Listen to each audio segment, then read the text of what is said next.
Stacia Carlton is a voiceover artist, and she helps people to improve their voice and also solve all sorts of voice issues and problems for corporate folks and luxury and hospitality and even documentaries. Am I right, Stacia? Yes, yes, absolutely.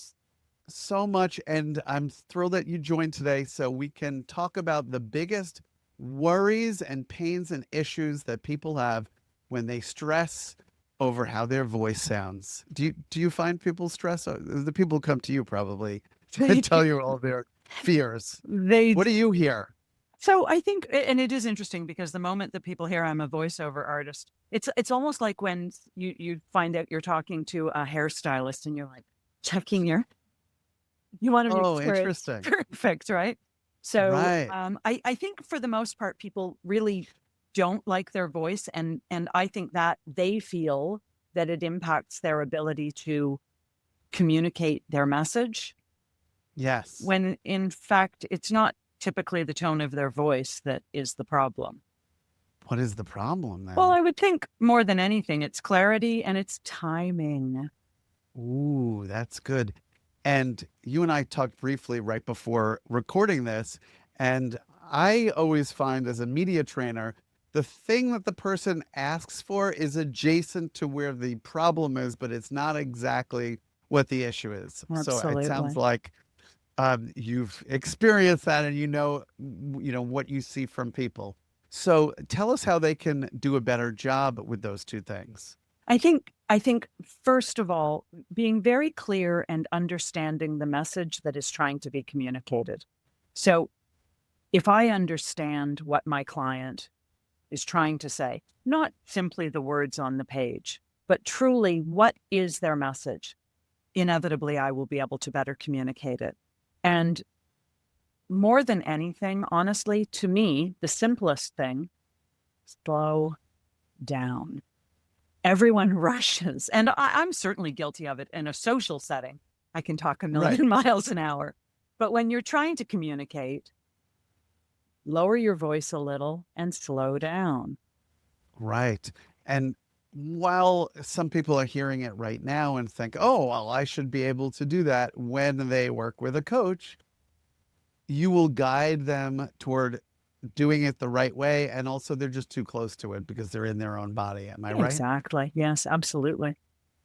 And so we have, yes, slowing down, tonality. What kind of things do you do now? Obviously, if somebody says, "Hey, we want you for voiceover work," you had told me pretty cool, by the way, that you're doing voiceover work for museums. I do. And Yeah. what's well, I'll ask you the first question. Okay. Say, what's that like? Or have you gone to a museum and heard your own voice in? I guess it's when you walk around. No, Oh, but I you have should. I had bet it's friends. Well, I've had friends text interesting. me and say, I'm at, well, I don't remember what the name of the museum specifically in Glasgow, but I had a friend text me from Glasgow and say, I'm listening to your voice right now. And I thought, oh, Right. that's where it is. Interesting, interesting. So, oh, so that's a wonderful thing. So, as far as say, tonality or gravitas is something that Yes. people say, well, I'd like to have more.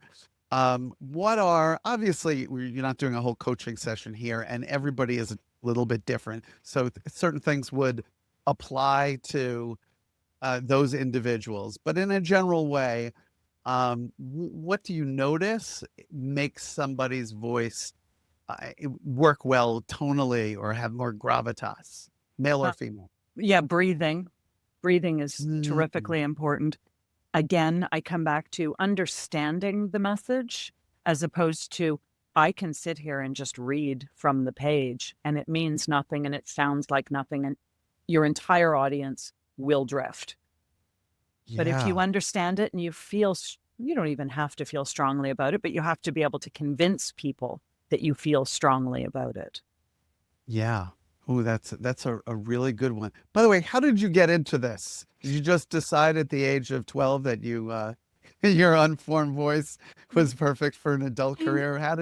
No, well, How I did you get did. into this? I sang as a kid. I sang competitively as a kid. So I always was very interested in voice control. Um, Yeah. but actually, how I got into voiceover was completely by accident.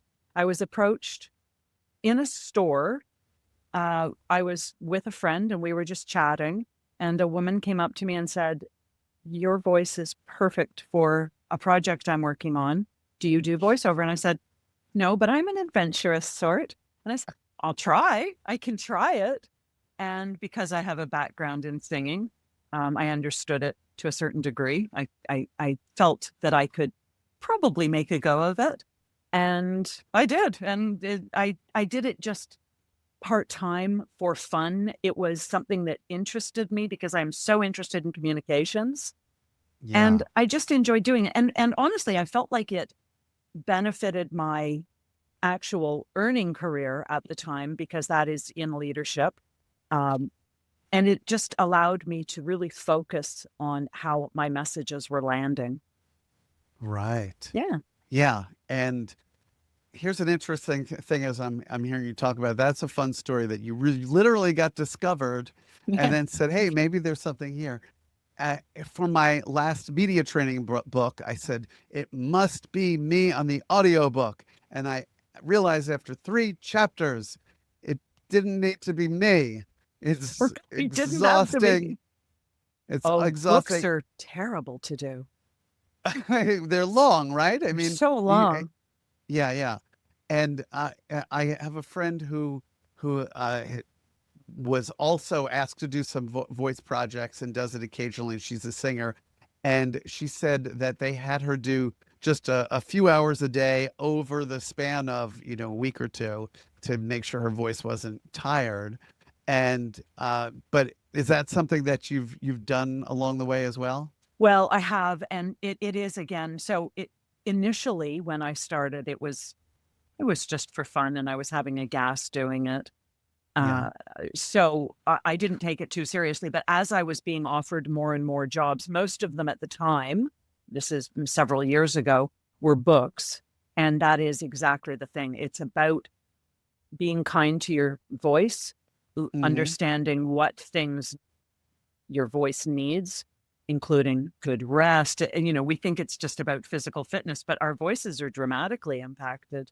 I was noticing my voice was really cracking earlier when we were speaking. And I know it's because I wasn't well Oh, rested. So it's a perfect example of how to care for your voice.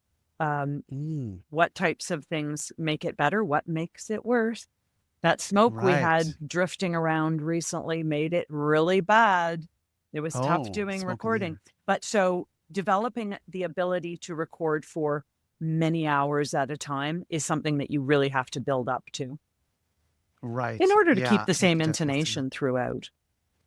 Right, and people get tired and it's sloppy and don't realize I mean if something really needs to be recorded there, and maybe I also was trying to finish that chapter before I stop and take a break, and then you keep messing up on some of those things. And Right. this is super helpful, and you go a few layers deeper than we would in the media training. So I'm thrilled as we round this out. And by the way, I know people can reach you at Stacia.